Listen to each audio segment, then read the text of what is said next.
Señoras y señores, bienvenidos al canal de podcast de la Fundación Rafael de Pino. Soy Andrés Betancor, catedrático de Derecho Administrativo y director del programa Instituciones del Estado Democrático de Derecho de la Fundación. El objetivo de esta iniciativa es contribuir a la mejora de la calidad de nuestras instituciones como condición para la mejora de nuestro Estado Democrático de Derecho. Malas instituciones, mala democracia y peores libertades. Hoy vamos a dialogar con Manuel Aragón, catedrático de Derecho Constitucional y magistrado emérito del Tribunal Constitucional. Y vamos a conversar sobre su ponencia titulada La democracia constitucional entre el realismo y el normativismo. Bienvenido, Manuel. Muchas gracias. Buenas tardes. Manuel, tu ponencia a mí me ha resultado muy sugerente como suele suceder con tus trabajos. Aportas una reflexión muy interesante, en este caso sobre la relación, el conflicto entre el realismo y el normativismo, ¿no? Vamos a comenzar por el realismo, ¿no? Esa aproximación realista de la democracia. Yo creo que esa es una exposición, enumeras cuáles son las causas, y aquí, a la luz de esas causas, que apuntas y hablas, utiliza la palabra el deterioro de la democracia constitucional, nos planteas una afirmación que merece una explicación como punto de partida. Las elecciones por sí solas no son suficientes para legitimar la democracia. Comencemos por ahí, Manuel. Comencemos por ahí. Yo creo que eso no solamente puede decirse de la actualidad, sino que hay que decirlo históricamente desde que surge la democracia constitucional. Quiero hacer una aclaración. Cuando yo empleo el término entre realismo y normativismo, lo que me refiero es entre la aproximación realista a la democracia y la aproximación normativa a la democracia. Digo que eso no es solamente un problema del presente.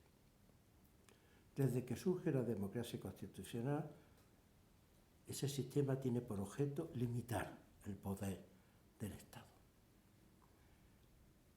Y si tiene por objeto limitar el poder del Estado, no puede limitarlo solo a través del procedimiento, sino que ha de haber límites materiales a la acción del Estado para que la democracia se mantenga. Hay una frase de Rousseau que yo creo que cito en la ponencia del contrato social, cuando decía que los ingleses se creen libres, pero se equivocan, porque solo lo son en el momento de votar y después quedan sometidos a un poder tan absoluto, el del Parlamento, como el de un monarca absoluto en otros países. Es cierto que hay que tomar esa afirmación con cierto,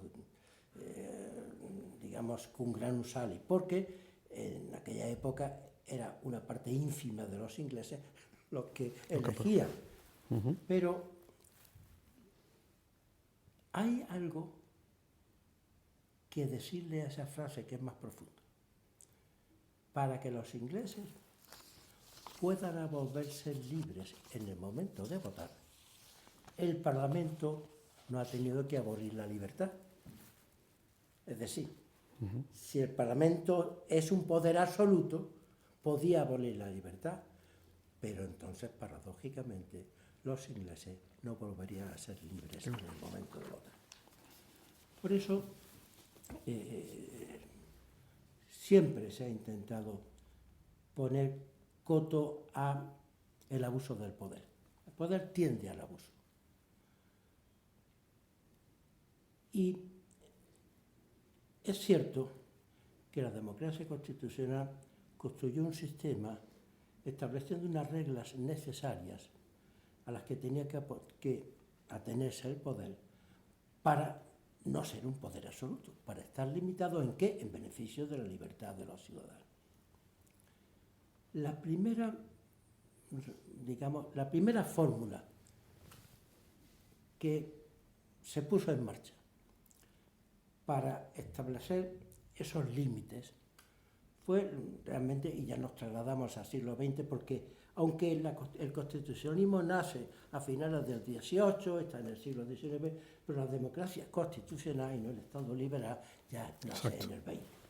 Y es en el XX cuando se plantea intelectualmente la primera fórmula, la de Kelsen, la democracia procedimental.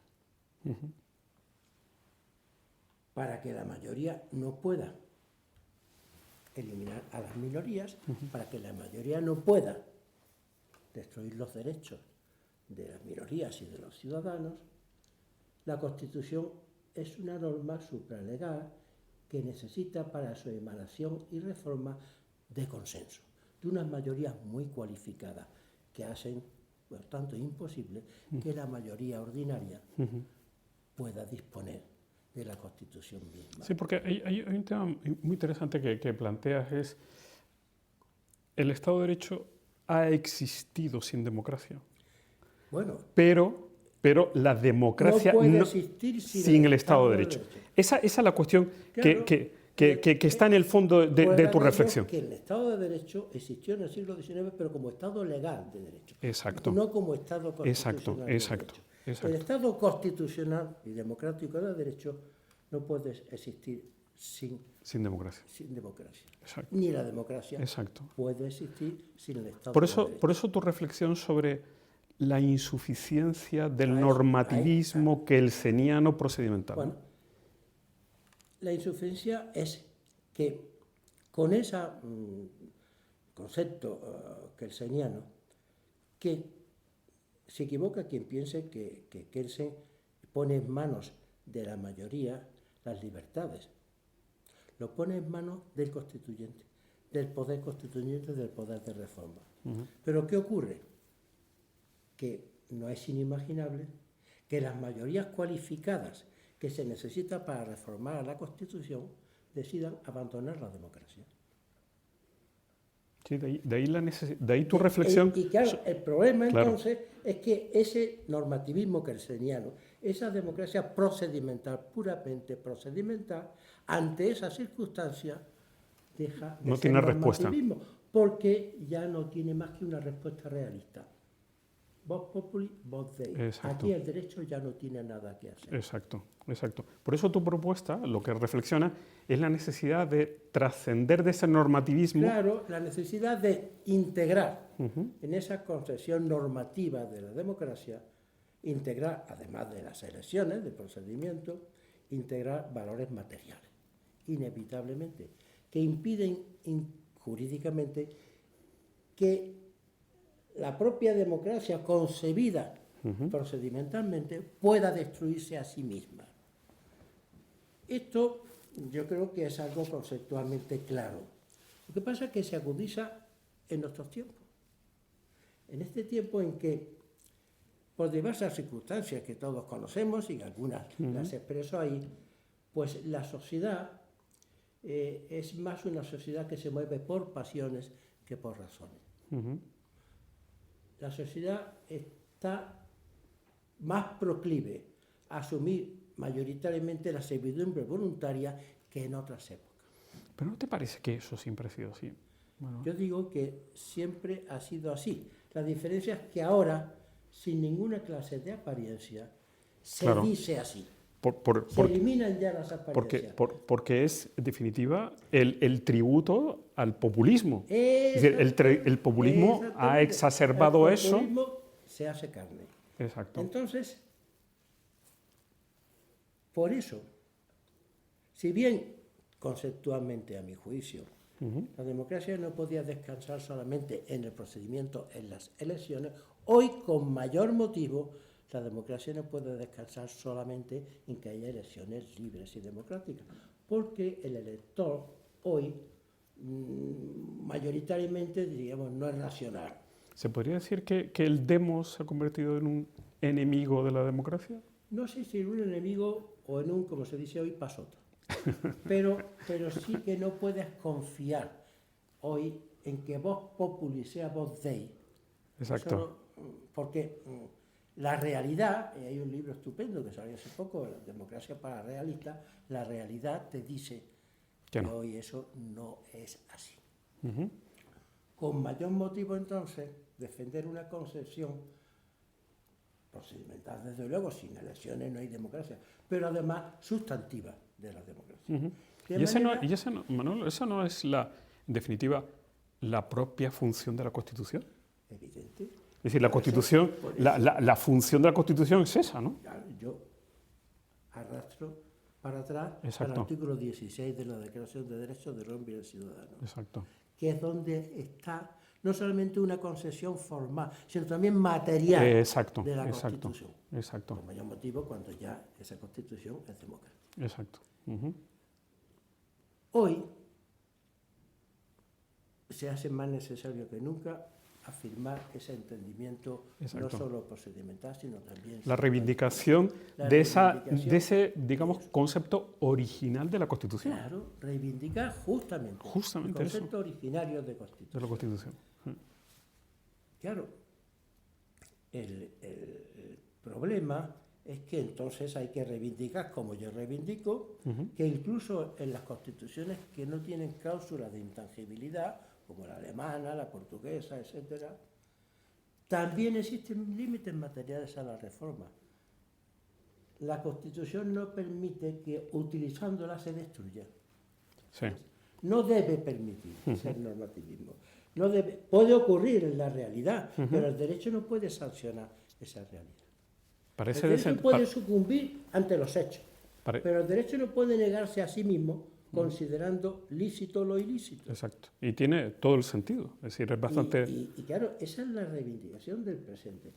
Hoy, cuando vemos que la sociedad del presente, por muchas circunstancias, pues no es un reducto por sí mismo poderoso frente a cualquier autoritarismo, tenemos que apelar a un entendimiento normativo de la democracia constitucional. Es decir, tenemos que apelar a que sin la defensa de determinados valores, principios, derechos, no hay democracia. Esto no es limitar la democracia, sino defender la democracia. Si se entiende en la democracia constitucional que la democracia no es solo procedimiento, sino también sustancia o materia. Entre otras cosas porque la finalidad principal de la democracia constitucional es garantizar la dignidad y la libertad de la persona, y por tanto un equilibrio entre libertad e igualdad. Y eso es una cosa que yo llevo ya hace tiempo empeñado en decir, en publicar y eso, y que cada día lo veo más claro. No tenemos que dejarnos llevar por el realismo, pero tampoco podemos desconocer el realismo. El realismo nos dice que hoy tenemos un tipo de sociedad, si utilizara a Montesquieu, muy poco coherente, vamos a llamarle así, con la democracia, que necesita una sociedad de ciudadanos informados, con cultura cívica, pero eso no nos puede conducir a hacer de una patología un paradigma. Sí. Esa es la operación que es muy smithiana, ¿no? Eso nos debe conducir a insistir en que debe haber resortes para intentar mejorar, si queremos, frenar esa tendencia. Es que yo creo que es además una reflexión que tú has hecho desde hace mucho tiempo, ese concepto confuso, peligrosísimo de la denominada soberanía parlamentaria. Claro. Es decir, la propia Constitución es la expresión de esa soberanía y se agota ahí, ¿no? Por lo tanto, la democracia se asienta sobre la idea de que hay límites. Claro, hay límites. Y un límite intangible es lo que tú estás... No puede haber ningún poder del Estado soberano. No. El Parlamento representa al pueblo, pero no lo sustituye. No lo sustituye.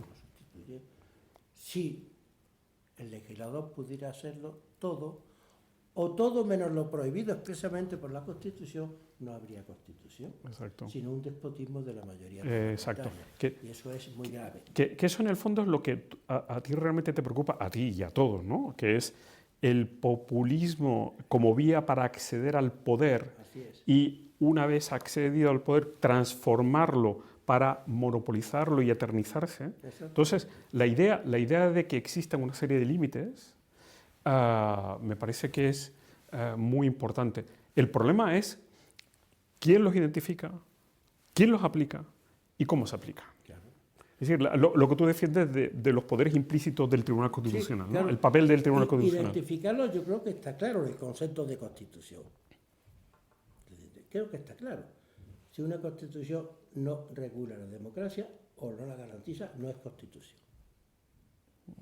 Fácil de identificar. Digamos, el contenido esencial de la democracia. La democracia tiene muchos instrumentos, unos pueden modificarse, pero tiene un núcleo esencial. Y ese núcleo esencial es la protección de las libertades ciudadanas, o mejor dicho, de una sociedad de ciudadanos libres e iguales en sus derechos. Ahí está identificado. Ahora, ¿quién controla la destrucción de la Constitución? Los tribunales constitucionales están previstos para ello. Bueno, primero, la doctrina que debe, y ya por fortuna, en los últimos decenios, ya está recuperando la doctrina, no solamente la doctrina más solvente, sino el Tribunal Europeo de Derechos Humanos, el Tribunal de Justicia de la Unión Europea, un concepto no neutral de Constitución. No hay Constitución si no hay democracia y Estado de Derecho. Eso ya está dicho, por fortuna. Ahora bien, ¿cómo se garantiza? No frente a una ley inconstitucional.